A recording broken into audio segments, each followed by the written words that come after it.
Nouveau bilan lecture et c'est parti. On commence chez Édition L'Opportun avec L'Attaque des Titans, la philosophie. J'avais déjà lu un roman de chez eux. Ce sont des titres qui font le lien entre certaines pensées philosophiques ou certains philosophes et qui décortiquent certaines œuvres, notamment des mangas. Donc ici, on a pu revenir sur L'Attaque des Titans sur de nombreux points et un petit peu décortiquer toute l'œuvre. C'était très intéressant. J'ai trouvé quelques redondances et quelques répétitions à la lecture, mais globalement, ça a permis de vraiment mieux comprendre et mieux approfondir l'Attaque des Titans et surtout les pensées et le personnage d'Eren avec certains éléments qui n'étaient pas toujours clairs pour moi quand j'avais visionné l'animé. J'ai pas encore fini ma lecture, j'achète les tomes de l'édition Colossale petit à petit. Donc franchement c'était un très bon complément et si vous êtes fan de l'Attaque des Titans, je vous le recommande. On passe chez Delcourt Tonkam avec le 7e volume de Blooming Girls, qui est l'avant-dernier tome de ce titre. Je suis tellement fan de ce shonen qui parle de romance et de sexualité à travers les yeux de 5 lycéennes différentes, avec 5 manières de l'aborder de façon très diverse aussi. J'ai passé un super moment de lecture avec ce tome comme avec tous les autres. Ayant vu l'animé, je connais le contenu et malgré tout, c'est un véritable plaisir. Plus j'avance, moins j'apprécie le personnage de Nina, tout comme dans l'animé, et puis j'apprécie Kasuza. Franchement, encore une excellente lecture et si vous n'êtes pas déjà penché sur ce titre qui n'est vraiment pas assez connu à mon goût, faites-le. On passe aux éditions Milan avec leur nouvelle gamme Yam Yam avec le premier volume de This Must Be Love. J'étais assez curieuse de découvrir cette nouveauté. Je suis très conquise par le style graphique un petit peu pastel crayonné comme ça, c'est très joli.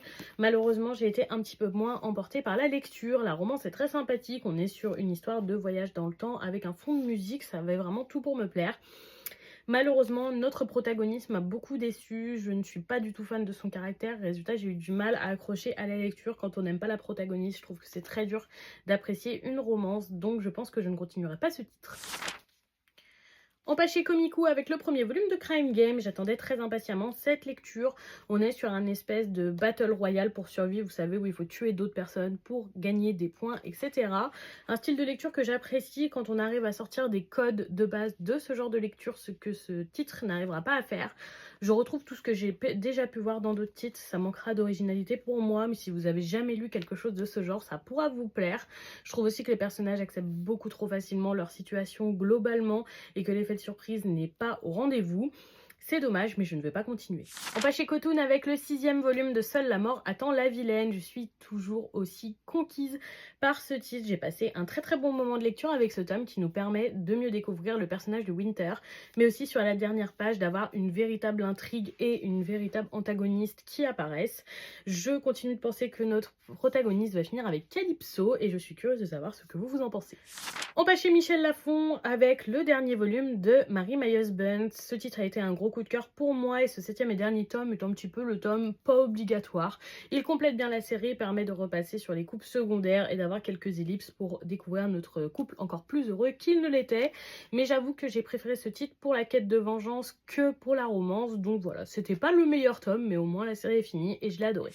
On termine ce bilan lecture avec le sublime, le magnifique second volume de la Gracefield édition de The Promised Neverland. Franchement, c'est mon manga préféré depuis des années. En le relisant, je me suis dit, est-ce que ça va le remettre tout ça en question? Est-ce que finalement ce n'est pas mon préféré? Pas du tout. Ce titre est incroyable, franchement c'est un bonheur de le découvrir dans cette très jolie édition Gracefield avec vraiment une couverture effet cuir qui est magnifique.